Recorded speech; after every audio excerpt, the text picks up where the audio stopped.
да говоря с теб. Сигурно е важно, защото, както сам отбеляза, вече е доста късно. Важно е. Татко, Да. качи се горе, аз сега идвам. Как така да се качи? Къде да се качи? В моята стая. Стаята? Да, всичко е наред. Качвай се, Леон. Да, качи се. Щом казва, че всичко е наред, очевидно тя командва в тази къща. Татко, Добре. Край. престани. Не те ли притеснява Людмила? Държи се така през цялото време. Не, сега ме притеснява друго нещо.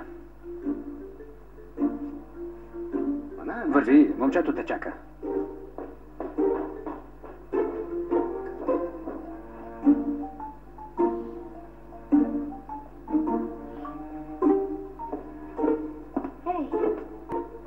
Ще ми кажеш ли защо си толкова нервен?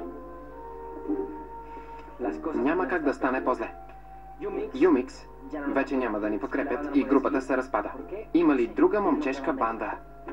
Друга момчешка банда? Смешно, нали?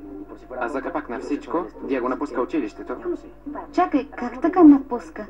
Да, разработва някакъв проект с баща си. Направо прекрасно.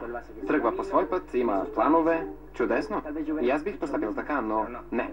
Фокусирах се върху студиото, зарязах моторите, вече нямам и група. Чакай, успокой се. Всичко ще се оправи, само се успокой. Не знам дали ще се оправи. Леон, мисля, че трябва да говориш с момчетата. Не си сам, аз съм до теб. Не знам дали за тях е толкова важно, колкото за мен. Не знам.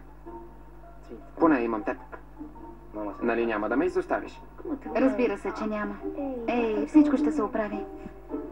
Всичко ще се подреди. Извинете, съжалявам.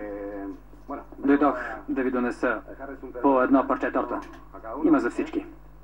Благодаря. Благодаря. Вече вечерях. Така ли? Да, извини ме, но трябва да тръгвам.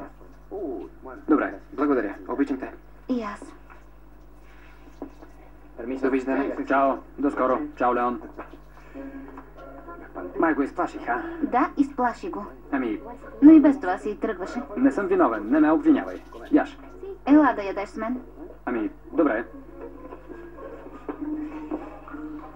Слушай, говорих с Присила. И? Каза, че Людмила е по-добре и се е успокоила. Предупредихте, че Людмила си е такава. Ако не е център на вниманието, не контролира завистта си. Или болката си. Защо болка? Защото мисля, че Людмила е наранена и страда.